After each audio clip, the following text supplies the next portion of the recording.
श्री रामचंद्र जी ने प्रिय वचन कहकर सीता जी को बहुत प्रकार से समझाया। फिर माता के पैरों लगकर आशीर्वाद प्राप्त किया। माता ने कहा, बेटा जल्दी लौटकर प्रजा के दुख को मिटाना और ये निठुर माता तुम्हें भूल न जाए। श्री रामचंद्र जी से कह रही हैं, हे विधाता, क्या मेरी दशा भी फिर पलटेगी? क्या अपने नेत्रों में इस मनोहर जोड़ी को फिर मैं देख पाऊंगा?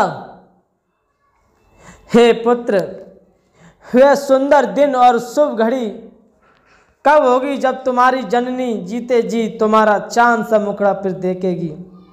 हे तात, वत्स कहकर, लाल कहकर, रघुपति कहकर, रघुवर कहकर मैं फिर कब तुम्हें बुलाकर हृदय से लगाऊंगी ही और हर्षित होकर तुम्हारे अंगों को देखूंगी। ये देख कर कि माता स्नेह के मारे अधीर हो गई और इतनी अधिक व्याकुल हो गई कि मुंह से वचन नहीं निकलता। श्री रामचंद्र जी ने अनेक प्रकार से उन्हें समझाया, वह समय और स्नेह वर्णन नहीं किया जा सकता। मैं श्री रामचरितमानस में से बोल रहा हूँ। तब जानकी जी सास के पांव लगी और बोली, हे माता सुनिए, मैं बड़ी ही हवाग्नि हूँ। आपकी सेवा करने के समय देव ने मुझे वनवास दे दिया, मेरा मनोरथ सफल न किया। आप स्वरूप का त्याग कर दें, परंतु कृपा न छोड़िएगा। कर्म की गति कठिन है, मुझे भी कुछ दोष नहीं है। सीता जी के वचन सुनकर सास व्याकुल हो गई और उनकी दशा में किस प्रकार का बखान कर कहूँ। उन्होंने सीता जी को बार बार हृदय से लगाया और धीरज धरकर शिक्षा दी और आशीर्वाद दिया कि जब तक गंगा जी और जमुना जी जल की धारा बहे तब तक तुम्हारा सुहाग अचर रहे। सीता जी को सास ने अनेक प्रकार से आशीर्वाद दिया और शिक्षा दी और वे सीता जी बड़े ही प्रेम से बार बार चरणों में सिर नवाकर वहाँ से चली। जब लक्ष्मण जी ने ये समाचार पाए तब वह व्याकुल होकर उदास मुंह उठ दौड़े, शरीर कांप उठा, रोम रोम उनका नेत्र आंसुओं से भरे। प्रेम से अत्यंत अधीर होकर उन्होंने श्री राम जी के चरण पकड़ लिए। वे कुछ कह नहीं सकते, खड़े होकर देख रहे हैं, ऐसे दीन हो रहे हैं मानो जल से निकाले जाने पर मछली दीन हो रही हो। हृदय में ये सोच है कि हे विधाता, क्या होने वाला है? क्या हमारा सब सुख और पुण्य पूरा हो गया? मुझको श्री रघुनाथ जी क्यों कहेंगे?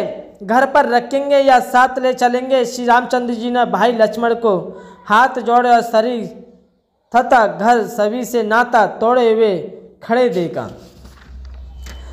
तब नीति में निपुण और शील, निस्नेह, सरलता और सुख के समुद्र श्री रामचंद्र जी वचन बोले कि हे तात, परिणाम में होने वाले आनंद को हृदय में समझकर तुम प्रेम बस और अधीत मत हो। जो लोग माता पिता और गुरु और स्वामी की शिक्षा को स्वाभाविक ही सिर पर लेकर उसका पालन करते हैं, उन्होंने ही जन्म लेने का लाभ पाया है, नहीं तो जगत में जन्म व्यर्थ है। तो हे भाई, हृदय में ऐसा जानकर मेरी प्रार्थना सुनो और माता पिता के चरणों की सेवा करो। भरत और शत्रुघ्न घर पर नहीं है, महाराज वृद्ध हैं और उनके मन में मेरा दुख है। इस अवस्था में तुमको साथ लेकर बन जाऊं तो अयोध्या सभी प्रकार से अनाथ हो जाएगी। गुरु पिता माता प्रजा और परिवार सभी पर दुख सह बाहर आ पड़ेगा। तुम यही रहो और सबका संतोष करते रहो, नहीं तो हे तात, बड़ा दोष होगा। जिसके राज्य में प्यारी प्रजा दुखी रहती है वह राजा अवश्य ही नरक का अधिकारी होता है। तो हे तात, ऐसी नीति विचार कर तुम घर रह जाओ। यह सुनते ही लक्ष्मण जी बहुत ही व्याकुल हो उठे और रोने लगे और वचनों से वे कैसे सूख गए जैसे पाले के स्पर्श से कमल सूख जाता है। प्रेमवश लक्ष्मण जी कुछ उत्तर देते नहीं बनता। उन्होंने व्याकुल होकर श्री रामचंद्र जी के चरणों को पकड़ लिया और कहा, हे नाथ, मैं दास हूँ और आप स्वामी हैं।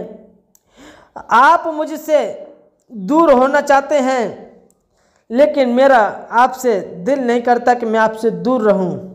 आप मुझे छोड़ ही दें तो मेरा क्या वश है।